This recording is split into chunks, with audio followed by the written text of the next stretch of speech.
Komoro moro maintinya kwa Ramogi arwakini machiegni mar yudo weche manyien mag Oimore kowuok e Ramogi TV. Biro ne achiel kachiel kamoro amora maintinya kwa Ramogi benin tire dala kata pod ine magawa kama bende samoro ne budhe weche manyien yudi gi kanyo nyakwa Ramogi ka ikete Ramogi TV tami pwot gi pa. Kata joko mabende nitiere wanga yoto gin koda yore maga chopo mondo giyud Ramogi TV ma oting'o Facebook marwa ma en Ramogi TV Kenya kata mana YouTube mar Ramogi TV.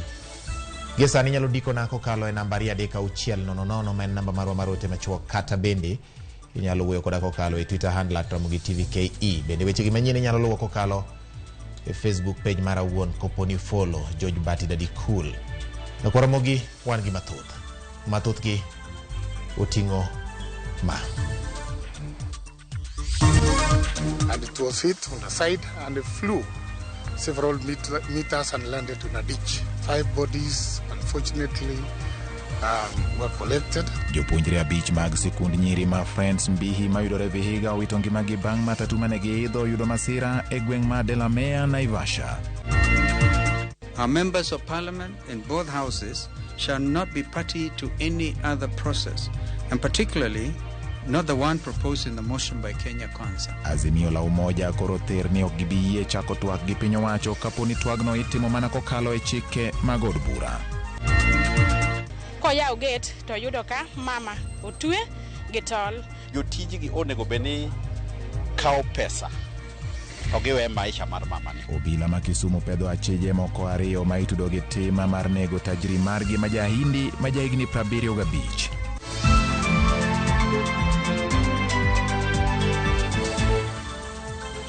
Arwakini machiegni nyakwa Ramogi mar yudo weche manyien adimba. Jaloko mara iluongo ni Winnie Adoyo. Nyinga en George Bati machiegni. Wachako kod motendo gi weche mag masiche mag apaya mosebedo katimore pachoka. Jopuonjre abich mag sikund nyiri ma Friends Mbihi mayudore Vihiga owito ngimagi masira ma koch mar apaya ma otimore gweng' ma Delamere apaya ma Nakuru kadhi Nairobi. Jopuonjre mamoko 7 kod derep garino medo yudo thieth e od thieth mar Naivasha level 4. Kaka jafumbo marwa Jael Lietalero, kwan mag masiche mag apaya osebedo kamedore piny marue pachoka. Kalure gi midhiero no kuku mar joten migepe bende koro golo chik ne duol marito ngima oganda apeyni NTSA mondo ka okang' mager ne joriembo ma ok lu chike mag ndara kendo kelo lal mar ngima jopiny. Safach dok dala tok loro skul en manigi mor kod geno mar chopo riwore kod anyuola kanyakla kod osiepe bang' bedo mabor kodgi kuom jumbe. Kata kamano, geno no ng'adore ne jopuonjre abichgo mag skundi nyiri ma Friends Mbihi tok nyamburko mane giidho yudo masira e gweng' ma Delamere, Naivasha. This vehicle was trying to overtake a long fleet of vehicles near the Delamere part of the road, when unfortunately another lorry was coming from the Nairobi General direction. Matatu matingo jowuoth 11 ne temo kalo lori moro to emotuomore kod lori mane rikuok e nyime. Ne ong'ielore nyading'eny kendo kelo tho mar jopuonjre go kanyo. Joma moko 7 moting'o derep matatu norwako hospital ma Naivasha bang' yudo hinyruok. It was hit on the side and it flew several meters and landed in a ditch. The scene, 5 bodies, unfortunately, were collected. These are all students, girls. The remaining, the survivors, were rushed to Naivasha Sub-County Hospital. Masirani biro tok moro ma odiochieng' manyoro mane ji 4 owito ngimagi koting'o japuonjre achiel e gwenge mag Molo. Joma moko 17 bende pod medo yudo thieth tok masirano. Masiragi mag apaya medo kwana jogo mawito ngimagi e apeyni mapachoka. Moko kuom masira ma osemeny e ute fwambo ewi jumbe 3 mokalo oriko koda mamano mayande otimore. Tarik 30 dwe mar 3 jopuonjre 17 mag mbalariany ma Pwani nowito ngimagi e gwenge ma Naivasha tok basgi mar skul chodo break kendo tumo matatu kapok ong'ielore oko mar ndara. Tarik 1 mar dweni masira notimore Nyamira manoweyo ji 4 kowito ngimagi. tarik 3 e gwenge ma Kerugoya, bas mag skunde 2 notuomore gokinyi moweyo japuonj achiel kowito ngimane kod jopuonjre 8 kod hinyruok. Tarik 4 e boma ma Kisumu, e apaya ma Kisumu Kakamega e kar dak ma Mamboleo, manoweyo jowuoth ka ohinyore, kata kamano onge ng'ama nowito ngimane. Tarik 8 mar dweni, masira notimore okinyi mang'ich tok brek lori chot kendo nego ji 11 gi hinyo mamoko 14 e gwenge ma Migori.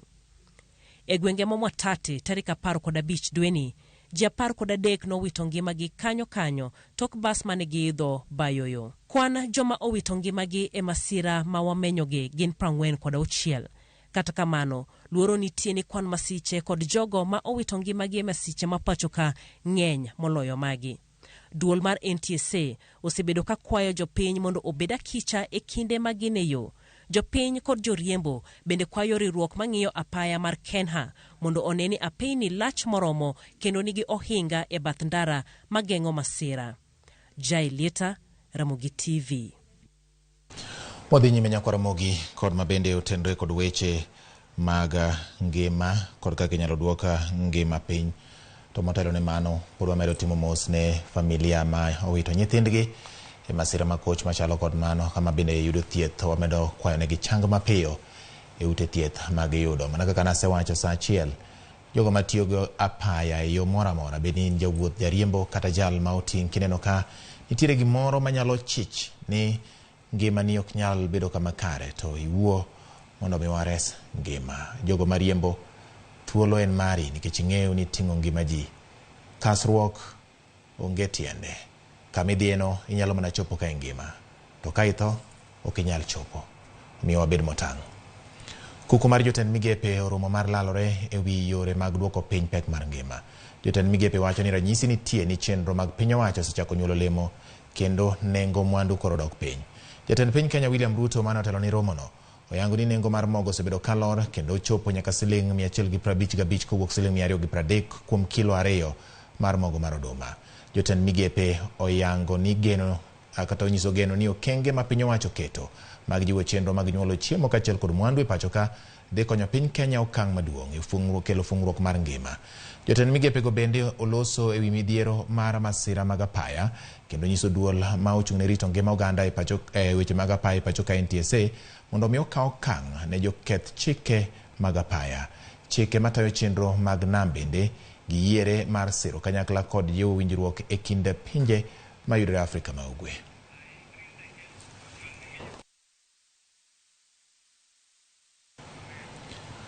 Kowuok e mago wadonje weche motenre gi siasa kaachiel kod twak. Riwruok mar Azimio la Umoja One Kenya ogolo siem mager mar wuok e twak kod piny owacho. Poni twak makamano ibiro bagi e bwo chike mag od bura. Azimio wacho ni ok ne giwinjore kod jatend piny Kenya William Ruto e wi weche ma komiti ma ji 14 dhi twake kendo sayo Kenya Kwanza kuom biro e twak kod paro ma opondo. Kaka jafumbo marwa Chris Owino lero, Azimio onyonore ni komiti no nyaka twage wi weche 4 madito mane gimiyo piny owacho ma okwach chuogo IEBC kende. E ranyisi machielo ni twak e kind riwruok mar Azimio kod Kenya Kwanza kuome omoko erot, Azimio onyonore ni twak makamano nyaka timore mana oko mar od bura ma ok ni itaye e bwo chike mag od bura. We remain committed to an extra parliamentary dialogue that is honest, transparent, meaningful, and bipartisan in conception and execution. Our members of parliament in both houses shall not be party to any other process, and particularly not the one proposed in the motion by Kenya Kwanza. Kaluwore gi Azimio, onge winjruok moro amora mane gichope kod jatend piny William Ruto e wi kit twak ma komiti mar ji 14 dhi twakie. When Honorable Ruto invited us for talks, he did not in his speech capture the entire framework for talks as had been agreed upon with the emissaries he sent to us. Ewi mano, Azimio oumoyie piny ni komitino nyaka gombaka ewi weche 4 madito mane gimiyo piny owacho mar Kenya Kwanza. The dialogue must be about all the 4 issues, namely the cost of unga, fuel and electricity, forensic audit of the servers, bipartisan reconstitution of the IEBC, and respect for multi-party democracy. Mabiro bang' jatend piny kod riwruok mar Kenya Kwanza ka ochung' motegno ni twak e kindgi kod Azimio dhi mana bedo e wi chenro mar gwelo commissioners manyien mag IEBC. Kata odoko ni Azimio osegwelo jaod bura mar Arieda Otiende Amolo kaka jakom komiti madhi tayo twak, Kenya Kwanza pod ok ochwalo nying margi, gino ma Azimio neno kaka yo mar digo chakruok mar twak. Any reasonable observer of the happenings in the last few weeks will agree with us that Kenya Kwanza has no intention whatsoever of holding any dialogue at all, let alone one that is honest, transparent, and bipartisan. Azimio bende osingo mar dhi nyime kod ng'anyo margi tok nyasi mag Ramadhan. E kinde ma kweth mar Kenya Kwanza kod Azimio dhi nyime kod kawo chung' motegno e wi weche ma onego gigoye mbaka, penjo maduong' en ni to bende gidhi chopo e winjruok, to bende twak makamano dhi nyago olemo. Chris Owino, Ramogi TV, Nairobi. Pod wane motenore gi weche mag twak. Kweth mar Kenya Kwanza opedho ayanga paro mar tayo twak e kindgi kod riwruok mar Azimio la Umoja One Kenya e od bura mamalo. Ka oloso e kindeno jatend kweth mathoth e od bura mamalo Kimani Ichung'wa ogo bade piny kendo yie kod dwaro mar Azimio timo twak ma awiye kaka yo mar chopo e winjruok e wi weche ma onego mi pek e kinde twak kaachiel kod kit twak ma gidhi bedogo. Mabiro bang' Azimio kwedo motegno chung' mar Kenya Kwanza ni twak e kindgi kod Azimio dhi mana loso e wi wach achiel kende ma en gwelo mar commissioners mag IEBC. E korka kore jatend kweth manok e od bura no Opiyo Wandayi onyiso od bura ni Azimio ikore mar donjo e twak kod Kenya Kwanza poni en twak ma uyanga ma ok twak ma ibiro tayo kod chike mag od bura kende. Consequently, the speakers of the Houses of Parliament request the leaders of the majority and minority coalitions in the Houses to consult and present to the speakers a harmonized version of the proposed motion for placement before the Houses of Parliament at the earliest available opportunity.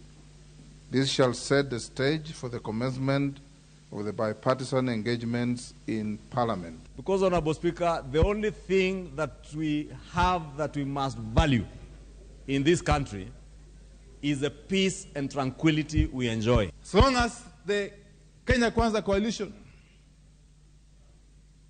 demonstrates utmost good faith, demonstrates political will, and comes forward with open hands and open hearts, we are going to engage. But any slightest indication of lack of good faith or lack of goodwill, we shall go back to the people.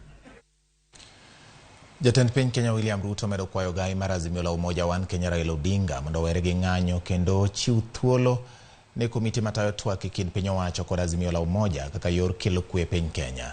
Ruto koni ng'anyo osekelo lal mar ngima kod mwandu koluwo ni piny owacho mare oikore mar tiyo kod jotelo duto ma ok odewo duond buche siasa ma giwuokie kendo mar tiyo kod jotelo duto ma ok odewo duond buche siasa ma giwuokie kendo ni ting' margi maduong' en neno ni Kenya obedo kod kwe gi dongruok. E kinde ni makoro oganda jo Kenya ochiko itgi ka girito winjo kaka twak mar keto winjruok e kind piny owacho kod Azimio biro bedo, jatend piny William Ruto wuok apiaya kendo lero ni ene mano kwayo gai mar Azimio Raila Odinga mondo were gi ng'anyo. Na kama rais niliuliza my brother Raila Odinga kwamba tuwache maandamano, tuwache fujo, inaharibu mali ya watu, inaharibu biashara ya watu, damu inamwagika. Nimeona tena wanalalamika, wanasema mbona Ruto ameita Raila my brother. Wacha nirudie tena, my brother Raila Odinga. Tuwache maandamano. Koloso e kinde nyasi mar Jo-Islam ong'ere kaka iftar manyobagi e par jot mar jatend piny Nairobi kendo yuore kod jodito mag piny owacho kod Jo-Islam. Ruto koni kaponi bedo machiegni gi Raila kendo luonge ni owadgi ema nyalo kelo kwe. Oikore mar timo mano nyadipar. Kama kumuita Raila Odinga my brother ndio itasaidia awache maandamano, awache fujo, mali ya watu isiharibike, biashara ya watu isiharibike, mimi nitamuita my brother mara 10, hata nitaongeza my dear brother. Ewi twak mar manyo winjruok e kind piny owacho kod Azimio ma ichano ta kod komiti mowal, jatend piny okwayo jo Azimio mondo chiw thuolo makare ne komiti no. Tumechagua kamati vile tulikubaliana, wamechagua watu yao, tumechagua watu wetu.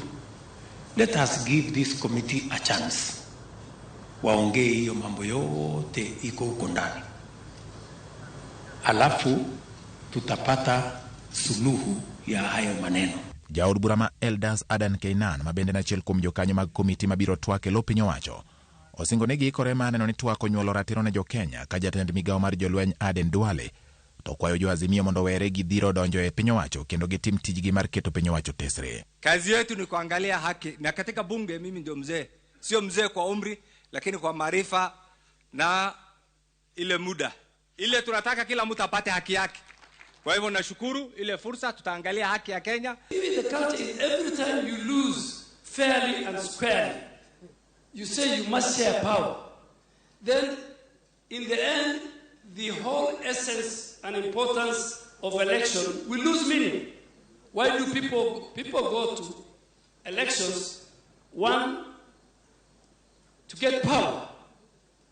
And if you don't get power, you become the opposition. Kata obedo ni twak ma ichano e kind piny owacho kod Azimio medo nyuolo paro mopogore opogore, geno mar jopiny en ni jotelo mowal biro keto dwaro mar jo Kenya mokwongo ne dwach jotelo kod mago mag duond buche mag siasa.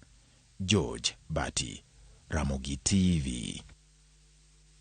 Modhi nyime wawere gi ma otendre gi twak kachiel kod weche mag siasa mopong'o momako pacho ka kor wadonje motendre gi weche mag thieth. Riwruok mar jochiw thieth e pacho ka olando ni gichano mar ucho chenro mag thieth e counties mopogore opogore kaluwore gi deko mar osara kachiel kod wach ni tend counties moko oserem chopo moko kuom winjruok ma ne gisetimo. Matimore ka duol mar governors to kwayo tend jochiw thieth mondo bag twak gi governors mage mar geng'o ng'anyo kata midhiero manyalo mako jotuo poni lakteche go bago ng'anyo. Joja oko nigi ler mar wachni. En wich bar ne moko kuom governors ma pacho ka bang' jochiw thieth chiwo siem mar chako ng'anyo e odiechieng' ma kiny tich adek. Ma en bang' riwruok jothieth mar KMPDU ramo ni gisebedo ka gitiyo e lwasi mok ne kare kaluwore gi onge mar osara kod tend counties rem chopo moko kuom singo ma yande gikete kokgi. Counties ma pok ochulo gin Nyamira, Kisii, Mombasa, Kisumu, Bomet to gi Vihiga. Counties go kiny jotije te dhie ng'anyo. To gidhi ng'anyo ni gibedo utegi nyaka migi pesa manyalo miyo gi nyalo mar dhi e tich.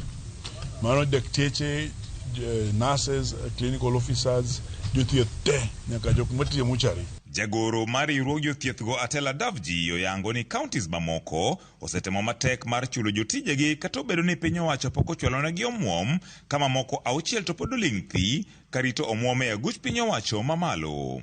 Ni kiny counties auchiel onge jotich ma wadhi nyiso jotich matiyo osiptende go mondo discharge ji owuog osiptal kanyo. Ogiyango jotich kaka joma muhimu ema pok chulogi ni mar jomoyango jotich ka counties moko gi miyo jotich chulo jotich mondo bedo dhi e tich sama dwarore.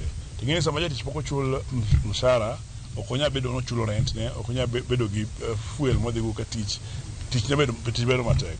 Jothieth e kaunti ma Mombasa ma en achiel kuom counties mane olando wach ng'anyono ne joramo moumo igi piny ni ok ginidogi e tich ngang' nyaka chop dwachgi. Rent hakuna, pesa ya kwenda kazini hauna, pesa ya chakula hauna, na mambo mengineo ambayo kwamba ya binadamu ambayo kwamba ni rights za binadamu zote zimekuwa infringed. We don't have comprehensive insurance, so what we rely on is only NHIF, and that NHIF it's not working.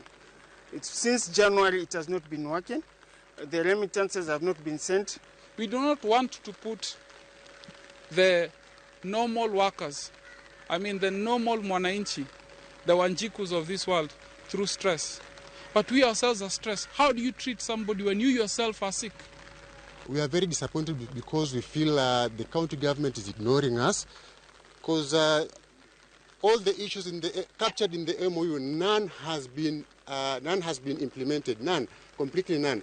And the bad thing is that the county is like ignoring us. Kata kamano, jakom duol mar governors e pacho ka Mudhomi Njuki to ne okoni gidhi nyime kod twak mar neno ni jothieth go duto ichulo kaka owinjore. We have a reconciliation committee that is at the moment is engaging these unions on seeing how we can mitigate and lessen the pressure and the suffering that our health workers are going through. Unions power, power. Unions ria. George Aoko, Ramogi TV.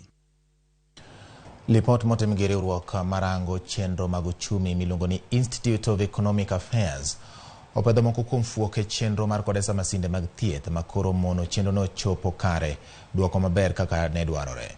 Kane oloso e kinde mar yango lipodno coordinator mar IEA John Mutua owacho ni masinde mathoth pod ok tigo do e moko kuom ute mag thieth kalure gi onge mar jolony manyalo tiyo kodgi kata obedo ni ute thieth to dwaro mondo mi ketgi e tich. Simfrus Okinda kolonwa wachni matut. Riwruok mar Institute of Economic Affairs koro dwaro mondo piny owacho okuongo tim nonro matut kendo dinrode duto moseneno e chenro mar kodesa masinde mag thieth higni 7 nyaka ne chake kapok ochako nuoye kuom thuolo mar higni 3 mabiro. Institute of Economic Affairs wacho ni kata obedo ni chenro mar kodesa masinde ni osekelo lokruok e rang'iny mar thieth michiwe ute thieth mantiere counties, nitiere ng'ikruok mathoth mabende oseneno e chenro no. As much as yes, the Ministry of Health and there are reports to show that yes, some assessment was done and needs assessment. But for instance, why do we have cases where there are duplications? So you find a county like Laikipia receiving a certain set of equipment that they already had, equipment that they do not need. So it is an indicator that this assessment was not consultatively done or it was not comprehensive. Kotelegi kod coordinator margi John Mutua mudho kwako chenro duto manolum e winjruok e kind migawo mar thieth kod jochiw masinde mag thieth ka onge ranyisi moro amora manyalo lero kata kaka omenda notiyo. There are obviously certain audit queries that were raised by the Office of the Auditor General. For instance, procurement irregularities, cases where expenditure was not supported by document and so on. There are also questions around the variation in the payments and so on. Mutua bende wacho ni nitiere masinde moko makanyaka sani pok nochako tich kendo modho buru e ute thieth moko e pacho ka kaluwore ni counties moko onge kod mwandu manyalo siro masinde go. There was a lack of supporting infrastructure, particularly power and in some cases space for the ICU machines, HDU machines and theatre. Remember Kajiado, the officer who was to operate the Reno machine was then being trained. Governor Mathara Nithi Mudhomi Njuki mabende tayo komiti mar thieth e riwruok mar governors opuo chenro mar kodesa masinde mag thieth konyiso dwaro mondo nuoye kendo kuom thuolo mar higni 3. That has reduced rural urban migration in the space of health, because equipment that used to be found only in Kenyatta National Hospital and Moi Teaching and Referral Hospital are now found in the farthest part of this country. E winjruok mane ogo kogno higa mar 2015 e kind migawo mar thieth kod kembe mauso masinde mag thieth, kembe go nomi tich mar kodesa masinde kaka mago mag lab, mago mitiyo godo e thiedho jotuo mohewore, masinde mag bero e kind mamoko ne counties duto 47 e thuolo mar higni 7 kod thuolo mar nuoye kuom higni 3. Simfrus Okinda, Ramogi TV. Erokamano nyako Ramogi kuom keto Ramogi TV weche manyien mag Oimore ka oyweyo mokwongo gi sani to nikech nakwayi ni mondo mi bed koda kendo imiya pachi kotendo gi weche ma wakelo ni gi sani wacha koda jodoro mabina noko seoro na ote ka mabende noka Pastor Elizabeth Marotaro Full Gospel Global Church wacho ni mana kaka ne ji oriwore mar lemo mondo koth ochwe pacho ka ndalo oro kar mondo kanise odonje weche mag siasa to koro gilem mondo yamo marach mar maseche mag apaya mamedore e pacho ka mondo mi Nyasaye otieki. Mano Pastor Elizabeth erokamano nyaminwa kuom otini no gino ni kanise biro winjo kwayo makamano mondo gidonje lamo kendo Nyasaye winji ywak mar oganda jo Kenya. Pastor George mar Jesus Fellowship Road Kopany bende wacho ni atimo mos ahinya ne yawa ma owito jogi e masira makoch mar apaya ma otimore Naivasha kendo wacho ni en gima lit ahinya kamano timore kinde ma nyithind sikul ni wuok e skul. Derepe geche mondo mi obed motang' ahinya e thuolo makoro nyithindo wuok e sikunde ka dok dala. Mano Pastor George mar Jesus Fellowship Rudi Kopany wacho kamano. Erokamano Nya Evans. Kidero mar bunge la wananchi Migori wacho ni sirkende magwa ochul dakteche mondo kik jopiny ohinyre. Owacho kamano. Erokamano ahinya entiere Migori County. Mano Evans Kidero. Erokamano ahinya. Kasto ng'ato wacho ni an adwaro ni ng'anyo mar jothieth odhi adhiya nyime, odhi mbele. Raila bende odhi mbele gi mare ka wich kuot onenne jogo momako wi dhiang'. Okay? Ng'ato wuoyo kamano. Erokamano ahinya. Jackson Odalo Uduriri bende wacho ni Ramogi TV lera ahinya nitiere Mulolongo kanyo. Joshua Dhoch Soja Wud Katieno bende okete Ramogi TV wacho ni weche manyien donjo ne yo makare. Tho mar nyithind skul matimore pile ka pile lit na moloyo. En lit ne janyuol kod anyuola, to kata kamano Nyasaye mondo mi ogi. Magi gin jotelo makiny kendo jonyuol ne ni kodgi kod geno. Awuoro Satan kaka ng'ama rach. Wamedo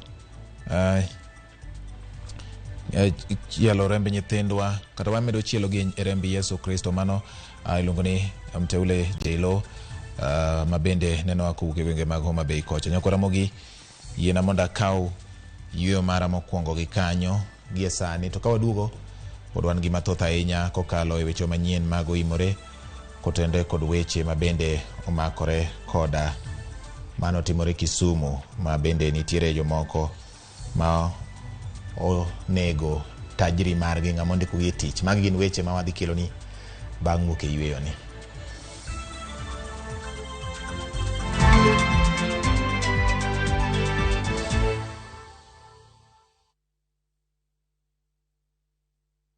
Jijenge na shilingi 1500 guaranteed kila wiki kwa kucheza Kaende Jackpot. Shiriki kwa kutumia 50 bob pekee, cheza na Autopic kwa kutuma neno KJP kwa 29063. Not for persons under the age of 18. BCLB number 416.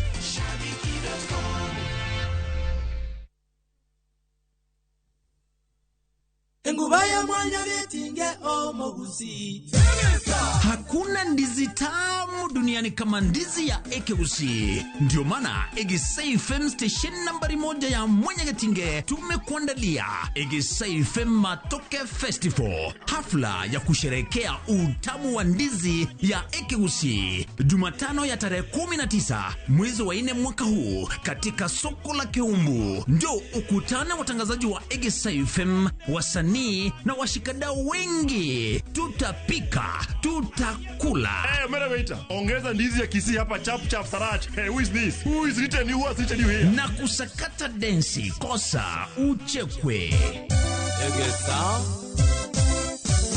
FM.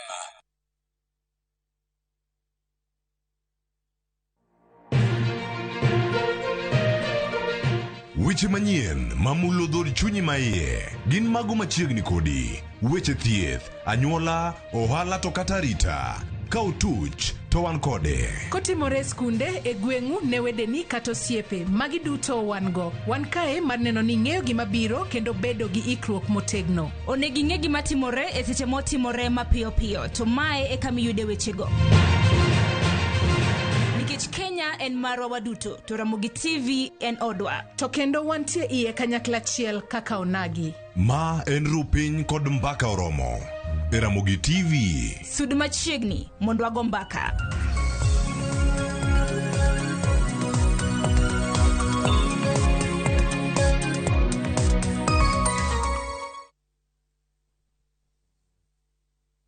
Making a difference. We did not have water. Hatukuwa able to sterilize equipment. Many students didn't get the chance to interact with the computers. It takes a single idea, a single decision to do better, to be better. But what does it take to make a change? At Safaricom Foundation, we believe it takes passion, love, dedication, and Kenyans to build a better future. We partner with communities across all 47 counties by advancing education, by enhancing healthcare, by supporting economic opportunities. We partner with people through the values we share, the people who inspire us, and the lives we continue to touch. Because when we unite, there's nothing we can't do.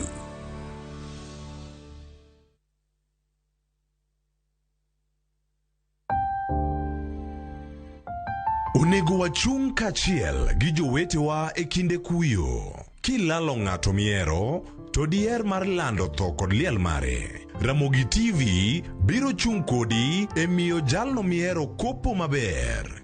Inyalo gocho e namba 011 09 22 773 kata 0785 40 38 20. Be inyalo oro ote e email obituaries@royalmedia.co.ke.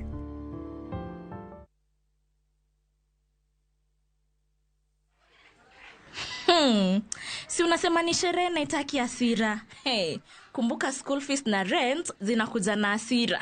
Mazejo, mimi nakuomba, fanya budget yako fiti. Usikope juu ya sherehe. Tosheka na hiyo kiasi uko nayo. Najua sherehe ni gharama na life is for the living, but usifurahishe mbogi umie. Hizi streets hazina memory. Watakutoka. Dial *811 446# to get watakutoka.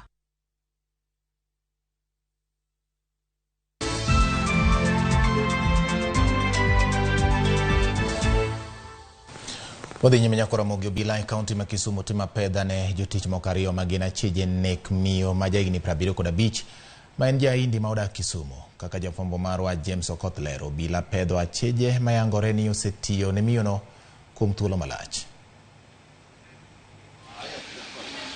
Yangore ni jotije adekgo oriwo chwo ariyo mosetiyo ne miyono kuom higni 20 kod machielo mosetiyo ne higni 8.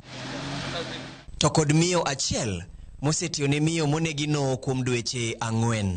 Kalure gi joneno, nek makochno notimore e kinde machiel kuom jotijego nowuok dhi e chiro to koduogo to romo gi masirano, kendo e kindego jowadgi ariyo madhako kod dichwo noseringo. Soja makanyo penjo ni tang'o madhi mbele, to kono wani gimotimore oore dhi omalot e center, to koduogo to yudo ka geto go kiful. Koyudo ka geto go kiful to oluongo soja majirani majirande, to penjo ni kinene joma oweye kanyo matiyo kanyo, to oduoke ni ok oneno gi, to soja cha kono soja noidh malo ong'ine gorofa e dala makoja cha ka dine ng'a joga ka wuotho piny. Onyisa na idh malo gorofa mondo adhi ang'ine ka joge ni ntiere. Onyisa ni ka duoga kone ni jogo onge. Alafu koyaw gate to yudo ka mama otwe gi tol. Aringa confirm kwa chung mayudo kwa twe. Kwa duogo ago sime ne GRS mondo respond simba mobiro gi sani. Lakini motimre kawuono ok ber. Daher ni polis mashughulika gi kesni omany jogi mondo tergi oketra nyisi kuom joma dipar kendo matimo kamae. Koyango wachno, jalup OCPD ma Central, Jackton Mango, owacho ni gin joma ong'ere kendo apedha mar ndhiyogi dhi nyime. Jomonege gin jomong'e nikech ng'at achiel osetiyo kanyo kuom higni 8 madichwo. Ng'ama chielo ma mama osetiyo kanyo kuom dweche 4. To kata mna watchman ni be osetiyo kanyo kuom higni 20. Nokao kindego mar kwayo joma ondik mondo olu yore chik e kinde ma gin gi gwandruok gi joma ondikogi, kendo singo ni achije ariyogo ibiro ndhi kendo kawo negi okang' mar chik. Nitiere leads, nitiere gik manyiso wa kuonde ma gintie waluwo ma watiyogago mondo wafweny kuma entie. Giko ne wabro yudogi. Okwayo jotije mondiki mondo kik kaw chik e lwetgi e kinde ma gin gi gwandruok moro amora gi joma ondikogi. Jok mondiki matiyo ne ji gibed ni kaponono gin gi wach moro, to konego gichop kama koro gikawe ngima ng'ato, kendo mama ma hike ng'eny ma jahigni 75. Ma biro e kinde ma jopiny osebedo gi ywak e wi rochruok mar arita e moko kuom gwenge ma Kisumu. Obila koro chuno mondo mi omed jiwo patrol kata cherruok margi mar ndhiyo jomahundu ma osebedo kanego jopiny. Arita kwe ma Kisumu nomiyo sani watiyo ma ok wanindi. Kata wan joma jotelo, Kisumu ka oting'o jotelo kochakre Regional Police Commander, County Police Commander, jotelo te mag polis gi jotelo te mag sirkal odak e Kisumu town ka.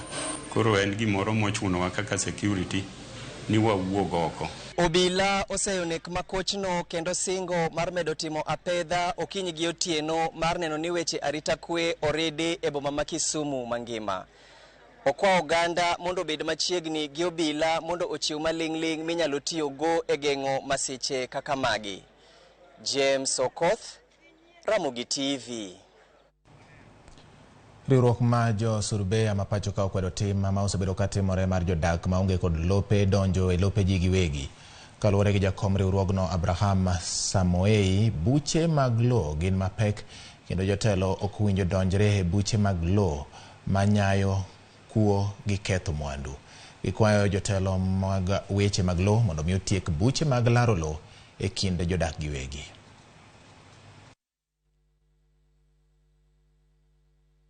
After the 2007 elections, land reform was identified as an essential component of the Kenya National Dialogue and Reconciliation process. A number of issues and measures were undertaken to address this issue. A number of measures were undertaken, one being the establishment of the Truth, Justice and Reconciliation Commission, TJRC, which among other things investigated the historical land injustice. In its conclusion, they provided a comprehensive chapter on land and conflicts. We think this is the right time to revisit that commission report and address the matters that were raised. The institution demands that politicians stop using land as a weapon to do politics.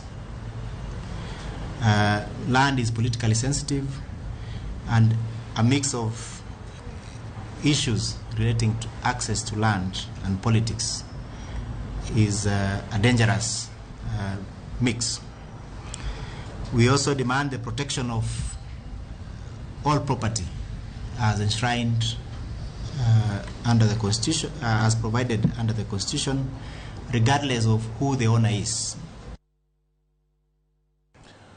Obila e boma ma Kisumu mako kuong ma oko puodhi manengo ge nyalo romo siling 200,000 kokalo pedha magitimo e tesen nyamburko mantiere chuny boma ma Kisumu. Koyango wachno jalupo CPD Jackton Mango wacho ni gindhiyo ji ariyo kendo kiny ibiro chwalgi e do ka bende ochiwo siem ne jo ohala matemo hepo chudo mag osuru ma pacho ka kendo chwalo mwandu ma chik ok oyiego. Mango bende okwayo jopiny mondo mi owe tiyo gi kuong ma oko puodhi manyalo kelo midhiero ne ngimagi.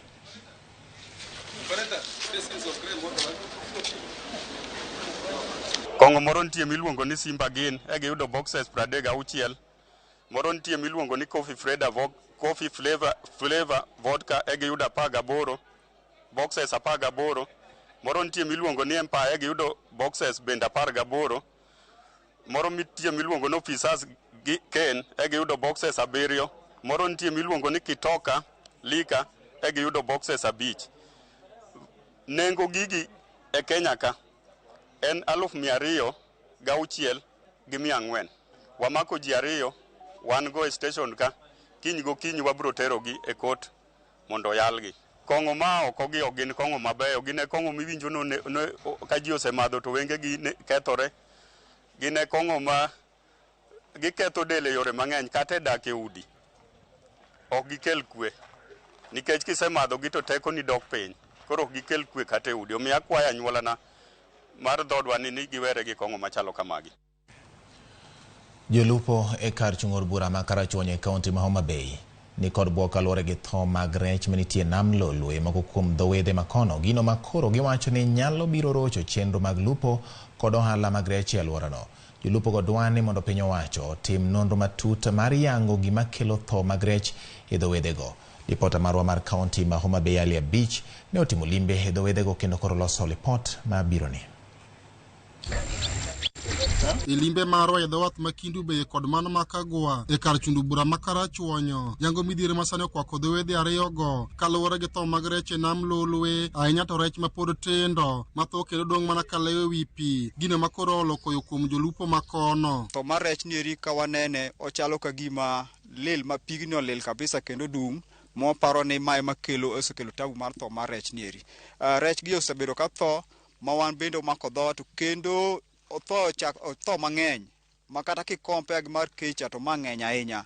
Omiyo wasebedo gi buok ahinya ma kata jolupo bende wuoro to bende higni mabiro gi eki kaponi gino dhi kamaeri gin gibiro chomo kanye. Jolupo go wacho ni ging'eyo kata pi nam Lolwe masani oduwore e dhowedhe ma kono ema nyalo kelo tho mag rech go ka gin kod luoro ni jopiny makonyo rech go dhi go e miechgi nyalo yudo chandruok nikech ok ging'eyo malong'o gima kelo tho mag rech go. To sama githo ni be gin rech ma kata ng'ato nyalo chamo koso gin rech moko onego bed ni ji chamo. To wayudo kata ka wan moa lupo kawuono to wayudo ka en rech matho to kaka otho kaka yo ma gima kelo tho ne ahinya ni to ok wang'e malong'o. Ka joan rech e alwora ma kono bende nikod kibaji ka giwacho ni tho mag rech go ka omedo dhi nyime to yore gi mag wandgi nyalo rochore. Koro ing'eni ka githo kama to kata wan wawegi rech manyalo dongo nwa dier nam nyalo bedo maonge. Diere kata mana jolupo mamoko ma kodhi dier nam to gibiro gi rech go kotho.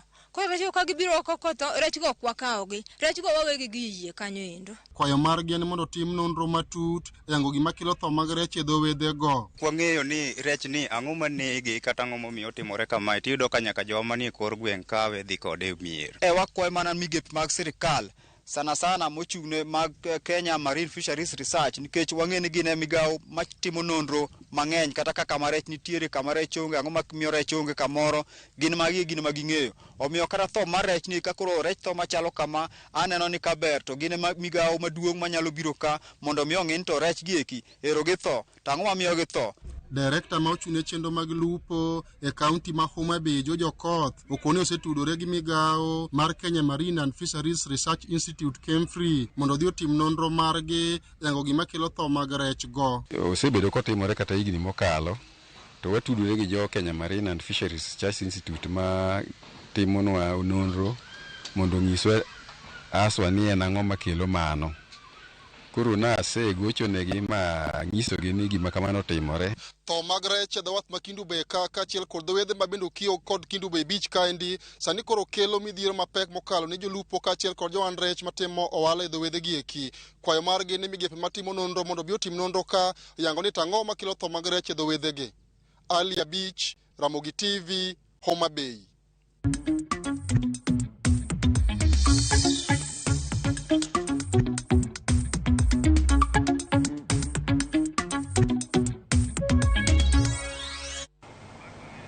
Ageno ni duoko biro yudore kaluwore gi penjo mar ne to en ang'o makelo tho mag rech e dhowedhe ma kono. Jopiny bende kata bed ni miluma to kia ng'ama odhier nyakwa Ramogi kik idonj mikaw rech ma otho kende mikia gimonego ni dhi godo e ot nikech ionge gima inyalo chamo. Miluma to kia ng'ama odhier wang'eyo to samoro gombo nyalo kelo gombo. Miyo koro nyaka watang'. Jopur niang' kaachiel kod moko kuom jokanyo e sekta mar pur mar niang' pod oramo ni kambirego niang' ma Sony Sugar ok owinjore oket e lwet ji giwegi. Kaka jafwambo marwa ma Migori Jojo malero, jokanyo ywak ni keto kambino e lwet joket mwandu kidek mayo jopiny thuolo mar yudo konyruok kaka osebedo higni buora mokalo. Kambi rego niang' mar Sony en achiel kuom kembe 10 ma piny owacho koro chano keto e lwet ji giwegi. Paro ni ma piny owacho nitiere godo mar keto kambino mar Sony e lwet ji giwegi medo nyuolo paro mopogore opogore ka wuok kuom jopur kaachiel kod oganda mamoko e kaunti ma Migori. Api fani Sony kikiusi koka paja wacho Sony kikiusi an ngit kuzo ni Sony dawo gi wacho niang' an kata nthina dok dhi college. Kata kidwa kete e lwet ji giwegi to keto wuo gi jopur, wuo gi kaunti to wuo gi jotich. Mondo migi gino gini county nyalo mana manage nikech agriculture bose bedo devolved. Jokanye sekta mar niang' e kaunti ma Migori wach ni keto kambi lwet ji giwegi dhi kelo mana midhiero ma oloyo kata ber ne jopur kaachiel kod oganda duto e kaunti ma Migori. Waduto wachulo osuru to Sony ni en kende pesa ma sirikal osekete e area wani kaka Migori. Kidhi e counties moko to pesa okete projects mang'eny Omiyo wawinje pek pod wadwa gima nyalo konyo jokorwa nikech pod jokorwa ni piny nikech Sony be ok onego bed ni loso ohala. Jopur giwacho ni gisekalo e midhiero mathoth e lwet kembego mag ji giwegi ka giwacho ni bedo ni kambino mar Sony en mano mar piny owacho emosebedo ka koro resogi. Kichopo e Weybridge ting'isi ni Bwenyanka broka mokwongo kawe kete Weybridge, broka mar ariyo chako kawe tere factory. In japur mopuro ni ber miyude niangi mipuro ni onge. One of the major issues in infrastructure. Nderni pod richo kabisa ma ka ochako keti ni ang'o kete lwet ji giwegi ok gibideo jopiny. To gima nja joga kabisa kambi mang'ato. Jogo beto niang to jopanga nianka. Wen niang stack boko kanyo gidwani migi pesa donge. Imigi pesa wale kao niang odoge puodho kanyo. To kigo timo jatelo waje tiga gi jogo. Tieni mami badhi tie kambi mar ng'ato wuondo. To Sony gima kamano nya timre. Sony kosebedo niangi tikawete. Oganda mathoth e kaunti ma Migori wacho ni pok giyudo ler ka otende kod paro ma piny owacho nitiere godo mar keto kambino mar Sony e lwet ji giwegi. To pod wawacho ni kata chumbe kata mana lo ok onego usi.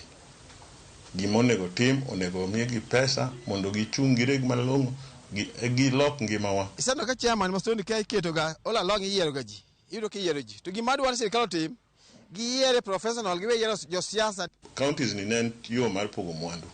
Kwang'iyo counties moko nitie gi mwandu mang'eny malo moko.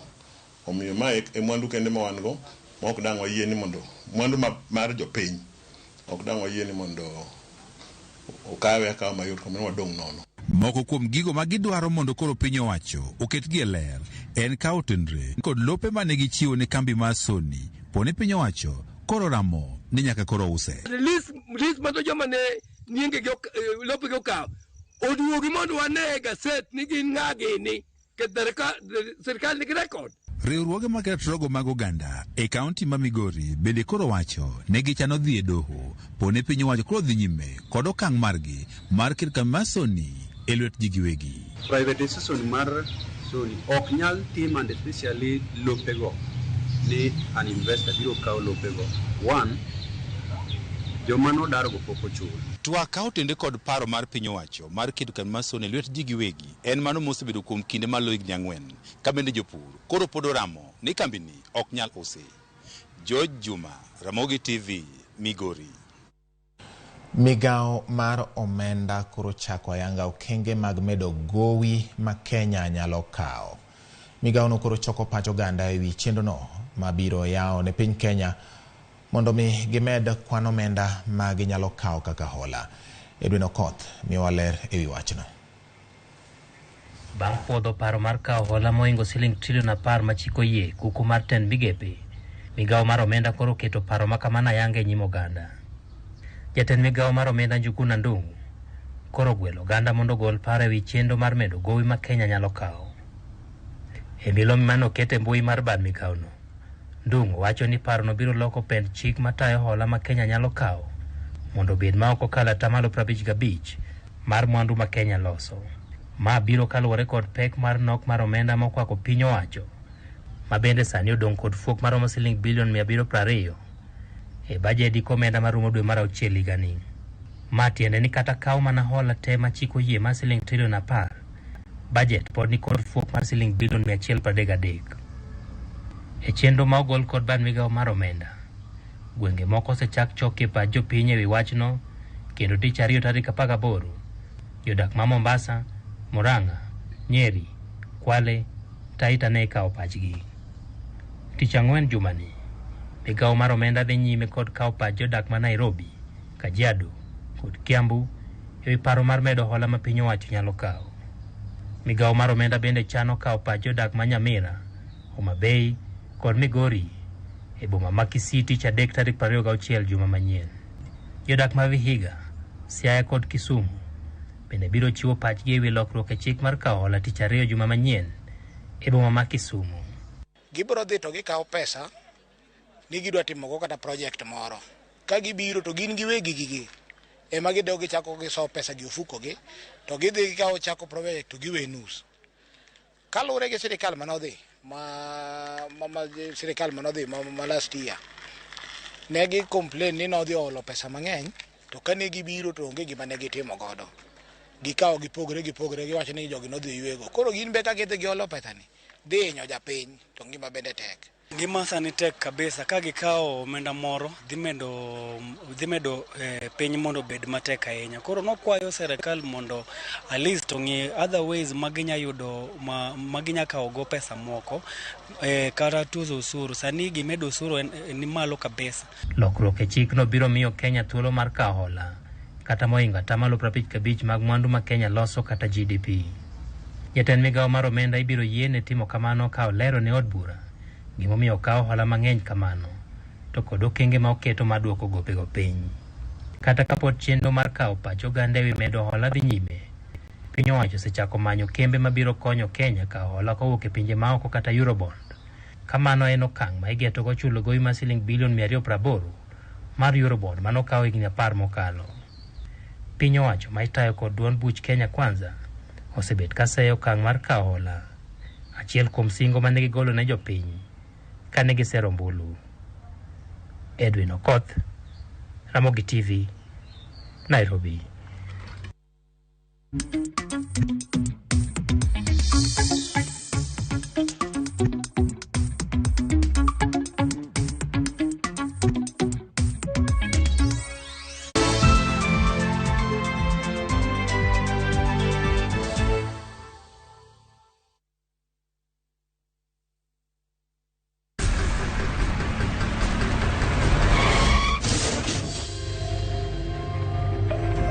Pole sana madam. Usijali. Wacha wasiwasi. Jana ni nini mbaya? Unaangushaji customer bana. Kuendesha bike bana. Nimemwambia atulie. Atulie hajamumia. Niko na bima boda. Bima boda. Bima boda inaketa kila kitu. Aje sasa. Bills zote za hosi ziko catered for. Chukua simu yako. Una dial *487#, choose insurance. Alafu na select hapo bima boda, fuata hizi instructions zote. Once you pay unapata that party sticker yako instant. Kaingi okumba mar boda boda mari kata kama sira ujuki one kodi kiki baji goi bang masira yudo okumba mar bima boda ne boda boda ni kawuono e nengo moyweyo mar shillings 100 kende *487*4# mondo mi yud bima boda.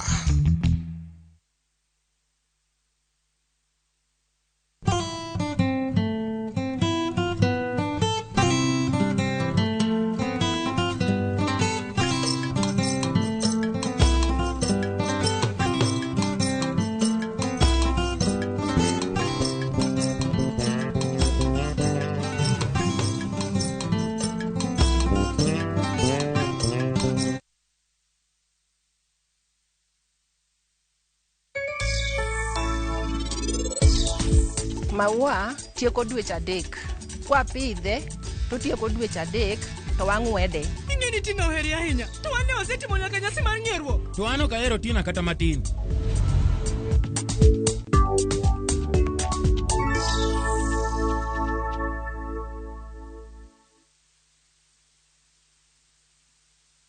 Jijenge na shilingi 1500 guaranteed kila wiki kwa kucheza Kaende Jackpot.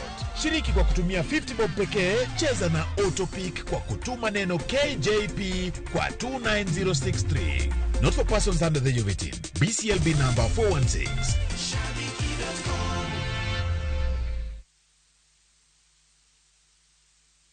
Malaria en tuo mamako kidieny mora mora mar dhano. Mine mapek kod nyithindo mantie bwo higni 5 ni kod atamalo maduong' mar yudo tuo mar malaria. Koyo yath e yo mopuodhi mar nego suna kod duoko piny yudo tuo mar malaria. E Homa Bay County, chenro mar koyo yath biro timore e kind tarik 12 dwe mar 4 nyaka tarik 8 dwe mar 5 higa ni endi e kuonde chung' od bura mar Rachuonyo East, Rachuonyo North, Rachuonyo South, Rangwe, Ndhiwa, Homa Bay Township, Mfangano kod Ruma Kaksigri Eastward e Suba South. Bang' koyo yath ne ni nindo e bwo net mothiedhi kendo kik iluok kata muono korot nyaka bang' dweche 9. Oteni okelni kod migawo mar weche thieth ka joyudo sir kowuok kuom jo Amerika kokalo PMI USAID.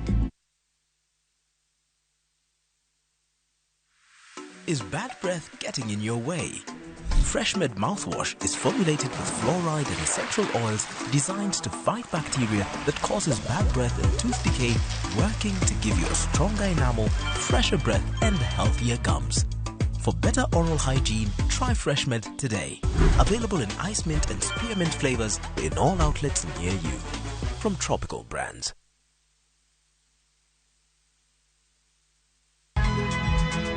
Nyakwa Ramogi. Wachaka nigi weche matimore sa. Gige dongruok en gigo eko ma en hakini, ok en gimi gi mich. Buch jopiny. Adier gima dhi mbele sani, Trevor dhano kech nego. Alo, ber ahinya udhi nade? Wadhi maber Musa, penjari penjo mibni godo no mar senator.